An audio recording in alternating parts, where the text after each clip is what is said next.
आदरणीय धर्म प्रेमी सज्जनों, सादर नमस्ते। मैं जेठालाल विश्वकर्मा आप सभी का हार्दिक स्वागत करता हूँ। कहानी मुंशी प्रेमचंद जी की। कहानी का शीर्षक है दो भाई। प्रातः काल सूर्य की सुहावनी सुनहरी धूप में कलावती दोनों बेटों को जांघों पर बैठा दूध और रोटी खिलाती। केदार बड़ा था, माधव छोटा। दोनों मुंह में कौर लिए कई पग उछल कूद कर फिर जांघों पर आ बैठते और अपनी तोतली बोली में इस प्रार्थना की रट लगाते थे, जिसमें एक पुराने सहृदय कवि ने किसी जाड़े के सताए हुए बालक के हृदय उद्गार को प्रकट किया है। दैव दैव घाम करो, तुम्हारे बालक को लगता जाड़। माँ उन्हें चुमकार कर बुलाती और बड़े बड़े कौर खिलाती। उसके हृदय में प्रेम की उमंग थी और नेत्रों में गर्व की झलक। दोनों भाई बड़े हुए साथ साथ गले में बाहें डाले खेलते थे। केदार की बुद्धि चुस्त थी, माधव का शरीर। दोनों में इतना स्नेह था कि साथ साथ पाठशाला जाते, साथ साथ खाते और साथ ही साथ रहते थे। दोनों भाइयों का ब्याह हुआ। केदार की वधू चंपा अमित भाषणी और चंचला थी। माधव की वधू श्यामा सांवली सलोनी रूप राशि की खान थी। बड़ी ही मृदु भाषणी, बड़ी ही सुशीला और शांत स्वभावा थी। केदार चंपा पर मोहे और माधव श्यामा पर रिझे, परंतु कलावती का मन किसी से ना मिला। वो दोनों से प्रसन्न और दोनों से अप्रसन्न थी। उसकी शिक्षा दीक्षा का बहुत अंश इस व्यर्थ के प्रयत्न में व्यय होता था कि चंपा अपनी कार्यकुशलता का एक भाग श्यामा के शांत स्वभाव से बदल ले। दोनों भाई संतानवान हुए। हरा भरा वृक्ष खूब फैला और फलों से लद गया। कुत्सित वृक्ष में केवल एक फल दृश्य गोचर हुआ, वो भी कुछ पीला सा मुरझाया हुआ। किंतु दोनों अप्रसन्न थे। माधव को धन संपत्ति की लालसा थी और केदार को संतान की अभिलाषा। भाग्य की स्कूटी नीति ने सनई सनई द्वेष का रूप धारण किया, जो स्वाभाविक था। श्यामा अपने लड़कों को संवारने सुधारने में लगी रहती, उसे सिर उठाने की फुर्सत नहीं मिलती थी। बेचारी चंपा को चूल्हे में जलना और चक्की में पीसना पड़ता।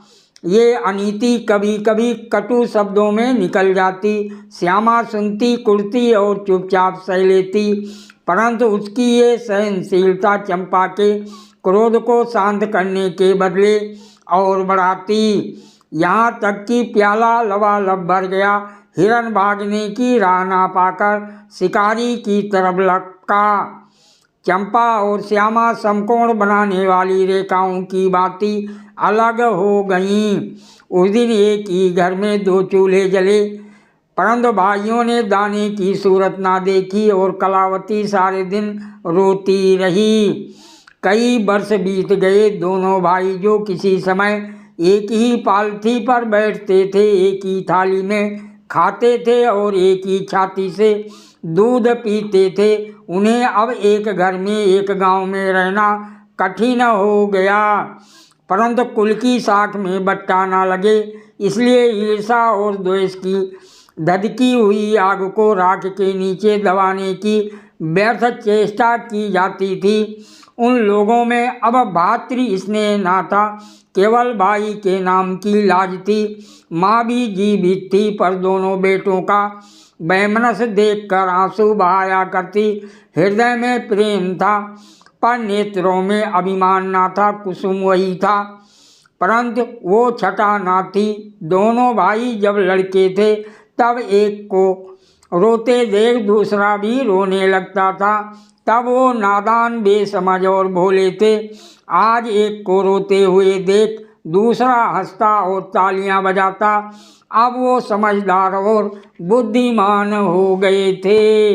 जब उन्हें अपने पराये की पहचान न थी, उस समय यदि कोई छेड़ने के लिए एक को अपने साथ ले जाने की धमकी देता तो दूसरा जमीन पर लौट जाता और उस आदमी का कुर्ता पकड़ लेता। अब यदि एक भाई को मृत्यु भी धमकाती तो दूसरे के नेत्रों में आंसू न आते।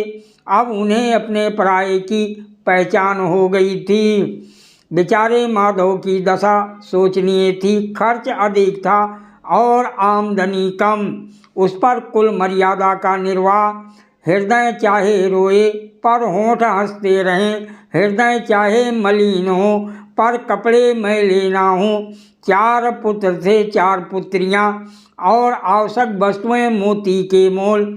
कुछ पाइयों की जमींदारी कहाँ तक संभलती। लड़कों का ब्याह अपने बस की बात थी, पर लड़कियों का विवाह कैसे टल सकता। 2 पाई जमीन पहली कन्या के विवाह में भेंट हो गई, उस पर भी बाराती बिना भात खाए आंगन से उठ गए। से दूसरी कन्या के विवाह में निकल गई। साल भर बाद तीसरी लड़की का विवाह हुआ, पेड़ पत्ते भी ना बचे। हाँ, अब की डाल भरपूर थी, परंतु दरिद्रता और धरोहर में वही संबंध है जो मांस और कुत्ते में। इस कन्या का भी गौना ना हुआ था कि माधव पर 2 साल के बकाया लगान का वारंट आ पहुंचा। कन्या के गहने गिरों अर्थात बंधक रखे गए। गला छूटा। चंपा इसी समय की ताक में थी। तुरंत नए नातेदारों को सूचना दी, तुम लोग बेसुध होकर बैठे हो, यहाँ गहनों का सफाया हुआ जाता है। दूसरे दिन एक नाई और 2 ब्राह्मण माधव के दरवाजे पर आकर बैठ गए। बेचारे के गले में फांसी पड़ गई। रुपए कहाँ से आवें, ना जमीन ना जायदाद ना बाग ना बगीचा रहा। विश्वास वो कभी का उठ चुका था। अब यदि कोई संपत्ति थी तो केवल वही 2 कोठरियाँ जिसमें उसने अपनी सारी आयु बिताई थी और उसका कोई ग्राहक ना था। विलंब से नाक कटी जाती थी। विवश होकर केदार के पास आया और आंखों में आंसू भरे बोला, भैया इस समय मैं बड़े संकट में हूँ, मेरी सहायता करो। केदार ने उत्तर दिया, मधु आजकल मैं भी तंग हो रहा हूँ, तुमसे सच कहता हूँ। चंपा अधिकार पूर्ण स्वर में बोली, अरे तो क्या इनके लिए भी तंग हो रहे हो। अलग भोजन करने से क्या इज्जत अलग हो जाएगी। केदार ने स्त्री की ओर कनखियों से ताक कर कहा, नहीं नहीं, मेरा ये प्रयोजन नहीं था। हाथ तंग है तो क्या, कोई ना कोई प्रबंध किया ही जाएगा। चंपा ने माधव से कहा, 5-20 से कुछ ऊपर ही पर गहने रखे थे ना। माधव ने उत्तर दिया, हाँ, ब्याज सहित कोई 125 रुपये होते हैं। केदार रामायण पढ़ रहे थे, फिर पढ़ने में लग गए। चंपा ने तत्व की बातचीत शुरू की। रुपया बहुत है, हमारे पास होता तो कोई बात ना थी, परंतु हमें भी दूसरों से दिलाना पड़ेगा और महाजन बिना कुछ लिखाए पढ़ाए रुपया देते नहीं। माधव ने सोचा, यदि मेरे पास कुछ लिखाने पढ़ाने को होता तो क्या, और महाजन मर गए थे, तुम्हारे दरवाजे आता क्यों। बोला, लिखने पढ़ने को मेरे पास है ही क्या, जो कुछ जगह जायदाद है वो यही घर है। केदार और चंपा ने एक दूसरे को मर्मभेदी नयनों से देखा और मन ही मन कहा, क्या आज सचमुच जीवन की प्यारी अभिलाषाएं पूरी होंगी। परंतु हृदय की ये उमंग मुँह तक आते आते गंभीर रूप धारण कर गई। चंपा बड़ी गंभीरता से बोली, घर पर तो कोई महाजन कदाचित ही रुपया दे, शहर हो तो कुछ किराया ही आ जावे, पर गंवई में तो कोई सेंत में रहने वाला भी नहीं। फिर साझे की चीज ठहरी। केदार डरे कि कहीं चंपा की कठोरता से खेल ना बिगड़ जाए। बोले, एक महाजन से मेरी जान पहचान है, वो कदाचित कहने सुनने में आ जाएं। चंपा ने गर्दन हिलाकर इस युक्ति की सराहना की और बोली, पर 2-3 20 से अधिक मिलना कठिन है। केदार ने जान पर खेल कर कहा, अरे बहुत दबाने पर 4-20 हो जाएंगे। और क्या? अब की चंपा ने तीव्र दृष्टि से केदार को देखा और अनमनी सी होकर बोली, महाजन ऐसे अंधे नहीं होते। माधव अपने भाई भावज के इस गुप्त रहस्य को कुछ कुछ समझता था। वो चकित था कि इन्हें इतनी बुद्धि कहाँ से मिल गई। बोला, और रुपए कहाँ से आवेंगे? चंपा चिढ़कर बोली, और रुपयों के लिए और फिक्र करो, 125 रुपये इन 2 कोठरियों के इस जन्म में कोई ना देगा। 4-20 चाहो तो एक महाजन से दिला दूं, लिखा पढ़ी कर लो। माधव इन रहस्यमय बातों से सशंक हो गया। उसे भय हुआ कि ये लोग मेरे साथ कोई गहरी चाल चल रहे हैं। दृढ़ता के साथ अड़कर बोला, और कौन सी फिक्र करूं? गहने होते तो कहता, लाओ रख दूं, यहाँ तो कच्चा सूत भी नहीं है।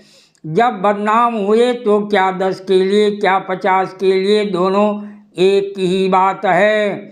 यदि घर बेचकर मेरा नाम रह जाए तो यहाँ तक तो स्वीकार है, परंतु घर भी बेचूं, उस पर भी प्रतिष्ठा धूल में मिले, ऐसा मैं ना करूँगा। केवल नाम का ध्यान है, नहीं एक बार नहीं कर जाऊँ तो मेरा कोई क्या करेगा।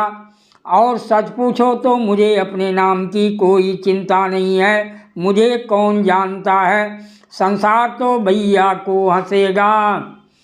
केदार का मुख सूख गया। चंपा भी चकरा गई।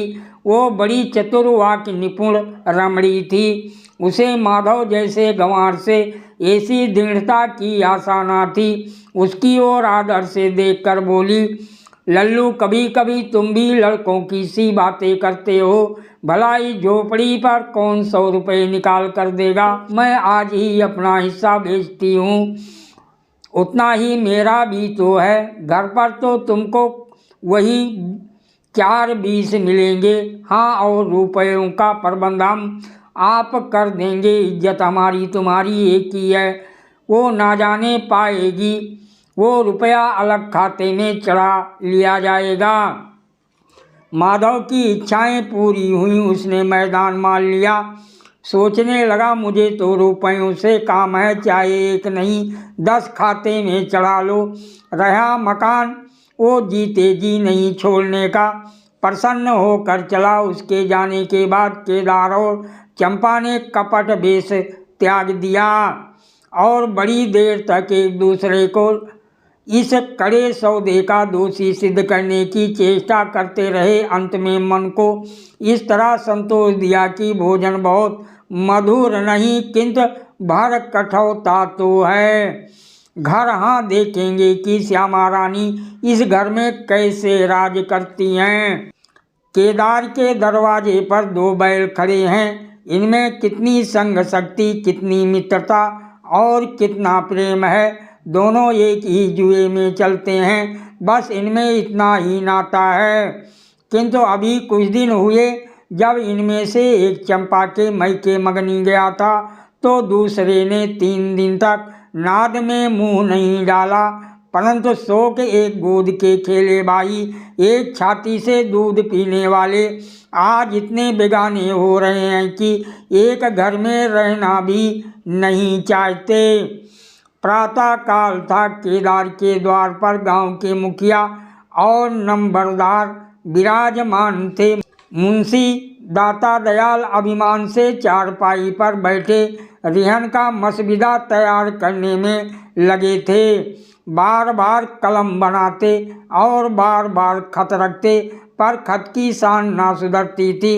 केदार का मुखारविंद विकसित था और चंपा फूली नहीं समाती थी।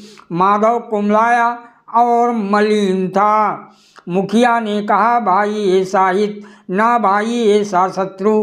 केदार ने छोटे भाई की लाज रख ली। नंबरदार ने अनुमोदन किया, भाई हो तो ऐसा हो। मुख्तार ने कहा, भाई सपूतों का यही काम है। दाता दयाल ने पूछा, रिहन लिखाने वाले का नाम? बड़े भाई बोले, माधव वल्द शिवदत्त। और लिखाने वाले का। केदार बोले, वल्द शिवदत्त। माधव ने बड़े भाई की ओर चकित होकर देखा। आंखें डबडबाई। केदार उसकी ओर देख ना सका। नंबरदार, मुखिया और मुख्तार भी विस्मित हुए। क्या केदार खुद ही रुपया दे रहा है? बातचीत तो किसी साहूकार की थी। जब घर ही में रुपया मौजूद है तो इस रिहन नामे की आवश्यकता ही क्या थी? भाई भाई में इतना विश्वास! अरे हे राम, क्या माधव 80 रुपये का भी महंगा है? और यदि दबा ही बैठता तो क्या रुपए पानी में चले जाते? सभी की आंखें सैन द्वारा परस्पर बातें करने लगीं। मानो आश्चर्य की यथा नदी में नौकाएं डगमगाने लगीं। श्यामा दरवाजे की चौखट पर खड़ी थी। वो सदा केदार की प्रतीक्षा करती थी, परंतु आज केवल लोकरीति ने उसे अपने जेठ को आड़े हाथों लेने से रोका। बूढ़ी अम्मा ने सुना तो सूखी नदी उमड़ आई। उसने एक बार आकाश की ओर देखा और माथा ठोंक लिया। अब उसे उस दिन का स्मरण हुआ जब ऐसा ही सुहावना सुनहरा प्रभात था और दो प्यारे प्यारे बच्चे उसकी गोद में बैठे हुए उछल कूद कर दूध रोटी खाते थे। उस समय माता के नेत्रों में कितना अभिमान था, हृदय में कितनी उमंग और कितना उत्साह। परंतु आज नैनों में लज्जा और हृदय में शोक संताप। उसने पृथ्वी की ओर देखकर कातर स्वर में कहा, हे नारायण, क्या ऐसे पुत्रों को मेरी ही कोख में जन्म लेना था? सादर प्रणाम। कहानी समाप्त।